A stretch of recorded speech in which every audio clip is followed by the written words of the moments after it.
Buenas tardes, ingeniero Merchan. La siguiente presentación corresponde a los temas 711 y 712 del libro de Máquinas y Mecanismos de Shigley. Estos capítulos corresponden a los temas de dientes no estándar de engranes, y perfil cicloidal. Expone Andrés Bonilla y mi persona, Carlos Villegas. Bueno, primero vamos a hablar sobre algunos términos importantes para conocer de un engranaje. Un tren de engranajes es cuando hay dos o más engranajes acoplados. Eh, Además de esto, conocemos también un engrane que les llamamos corona, que es el engrane de mayor diámetro que está acoplado a uno de menor, y un piñón, que es un engrane de menor diámetro acoplado a uno de mayor diámetro. Bueno, entonces las partes principales de los engranajes que vamos a observar acá son la circunferencia de base. La circunferencia de base es la que abarca la rueda del engranaje, pero deja por fuera los dientes. Como observamos, es la circunferencia que está medida en esta parte. Tenemos la circunferencia de cabeza, que es la circunferencia que abarca todo el engranaje, inclusive los dientes, es decir, hasta la punta de los dientes o donde se encuentra la cresta.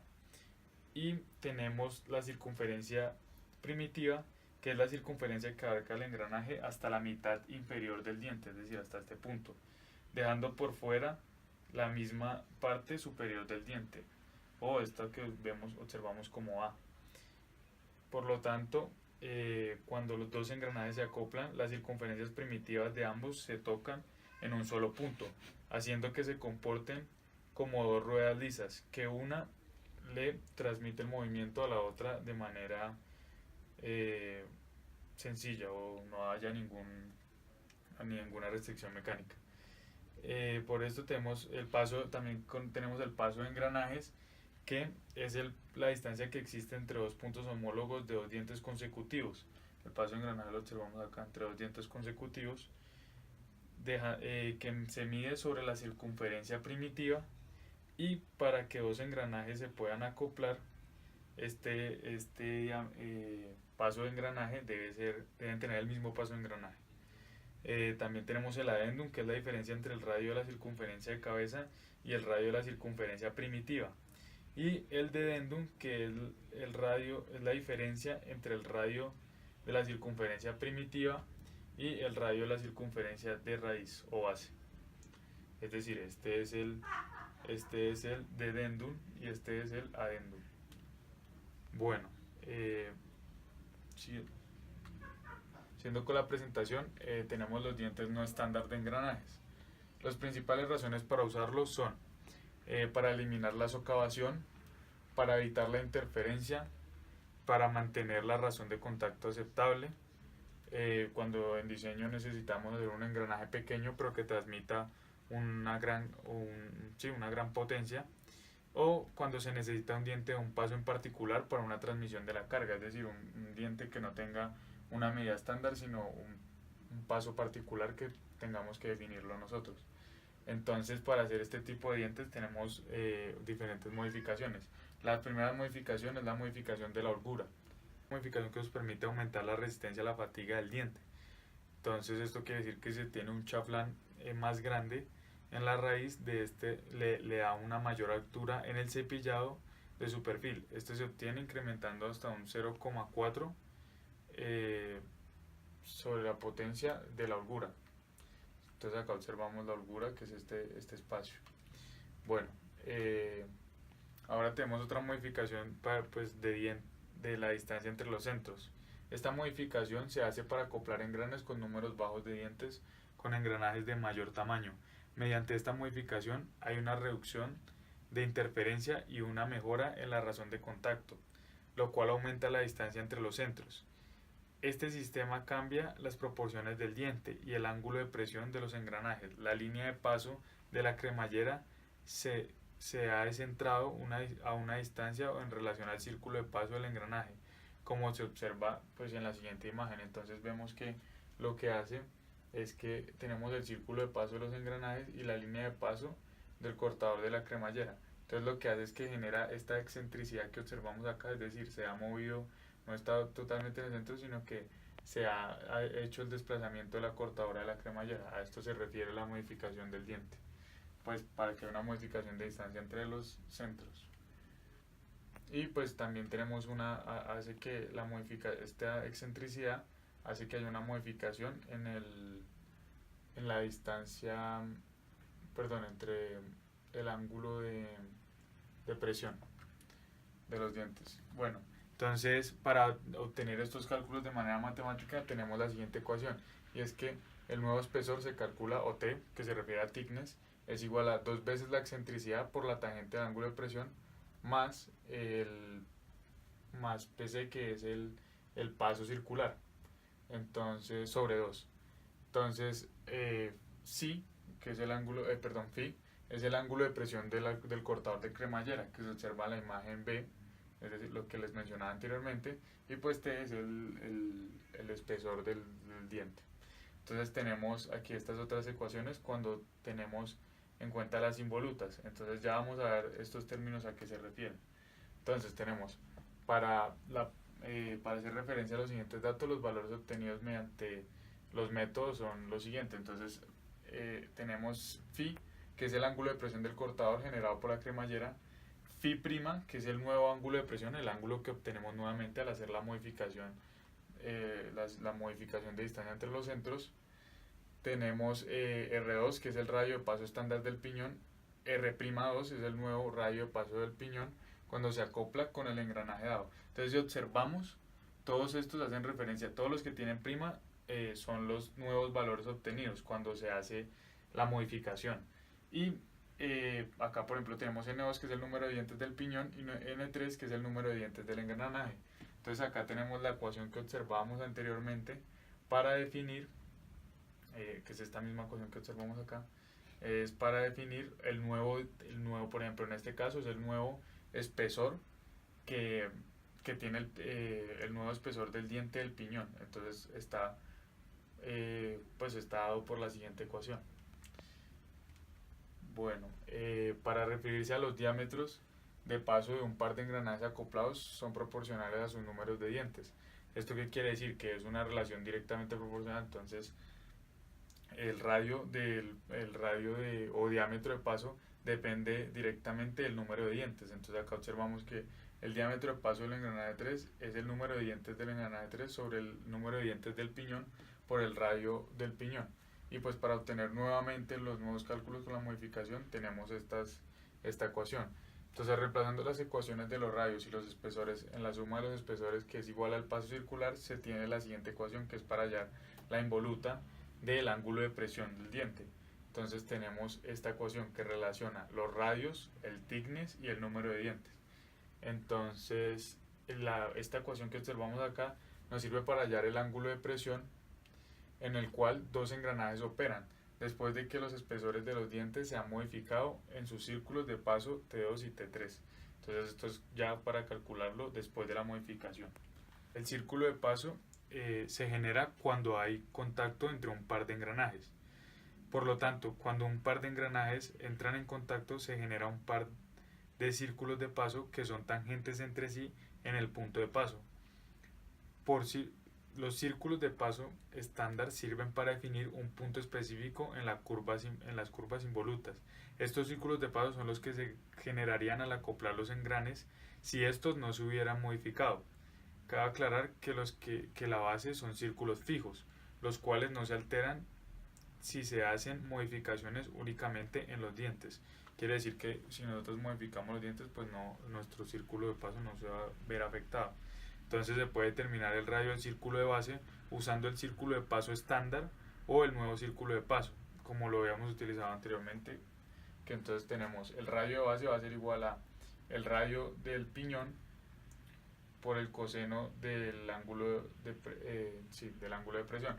Si queremos obtener el nuevo radio base, vemos que es la nueva obtención del radio del piñón respecto al nuevo ángulo generado, pues el nuevo ángulo de presión. Entonces vemos que todos estos son términos en prima porque son después de hacer la modificación. Entonces, para el engrane o el de mayor tamaño, que es el que se refiere a R3, tenemos el nuevo valor del radio sí, el radio de, ese es el radio de paso del engrane. Tenemos el radio de paso que ya conocíamos por el coseno del ángulo de presión sobre el coseno del nuevo ángulo de presión. Entonces, todas las anteriores ecuaciones dan valores, son para hallar los valores de los radios de paso reales, cuando los dos engranajes tienen modificación en sus dientes y se acoplan sin juego entre los dientes. De esta manera, la distancia nueva entre los centros es la suma de los radios. Sistema de adendum largo y corto.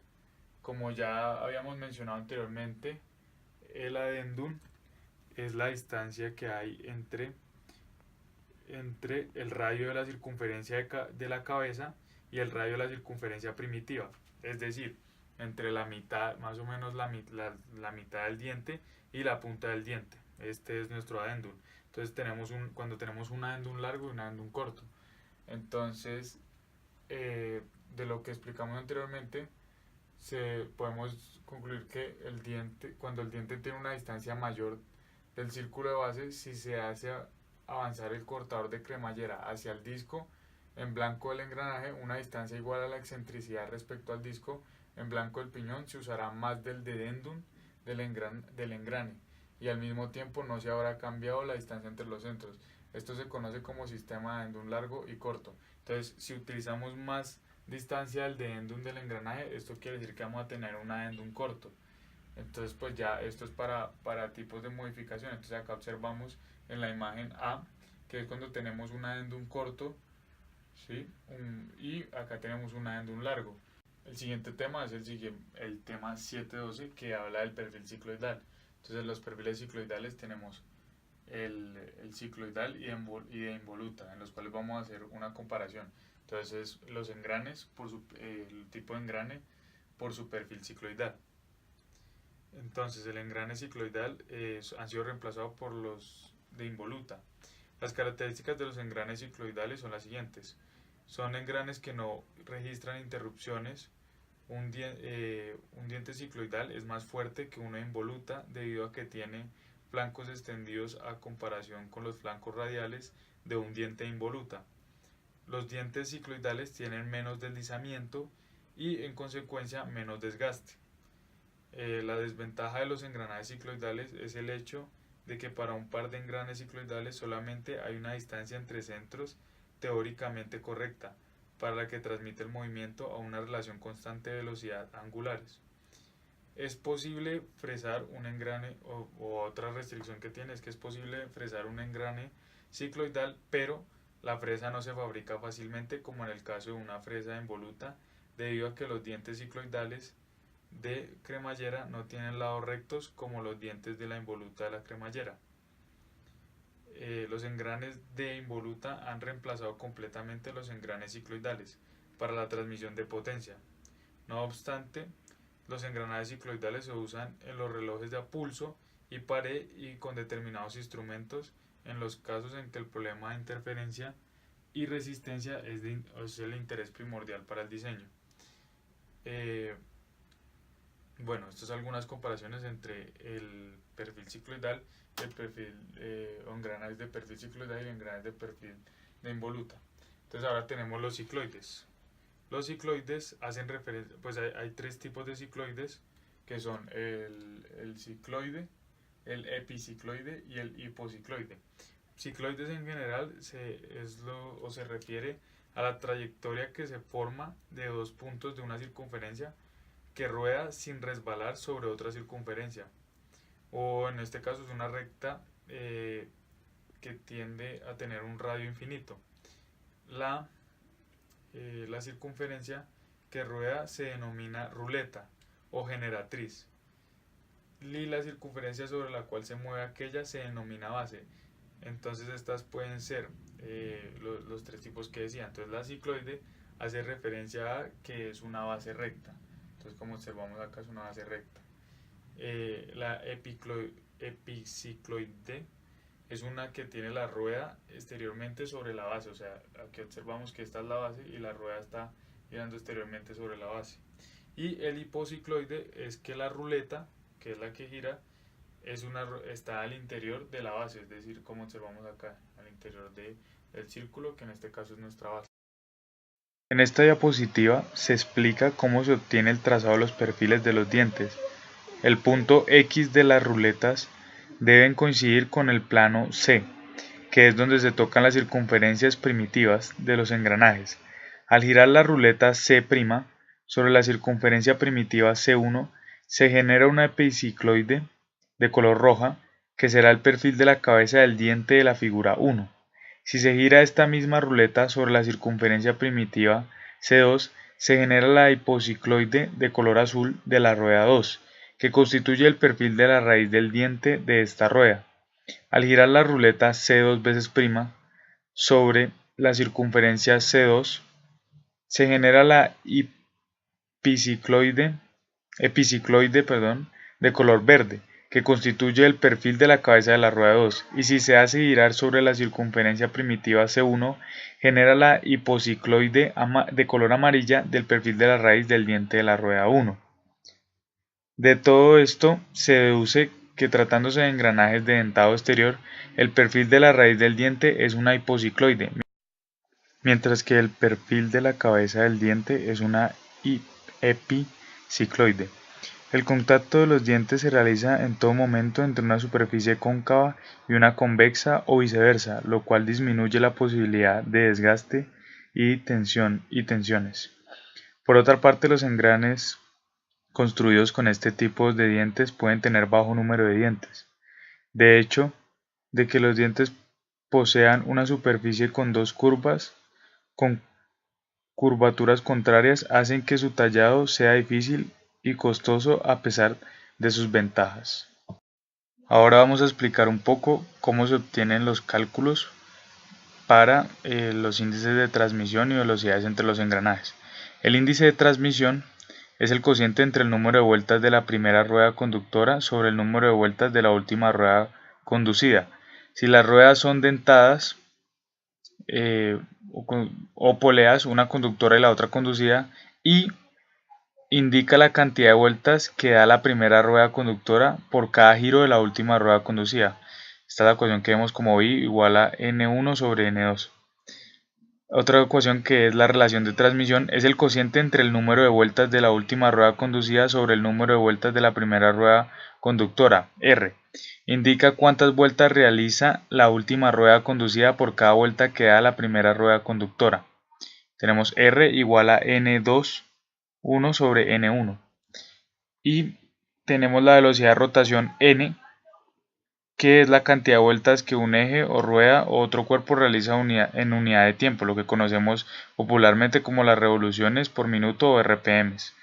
Tenemos la velocidad tangencial, que es la velocidad con que se desplaza un punto cualquiera situado en la periferia de una rueda que gira.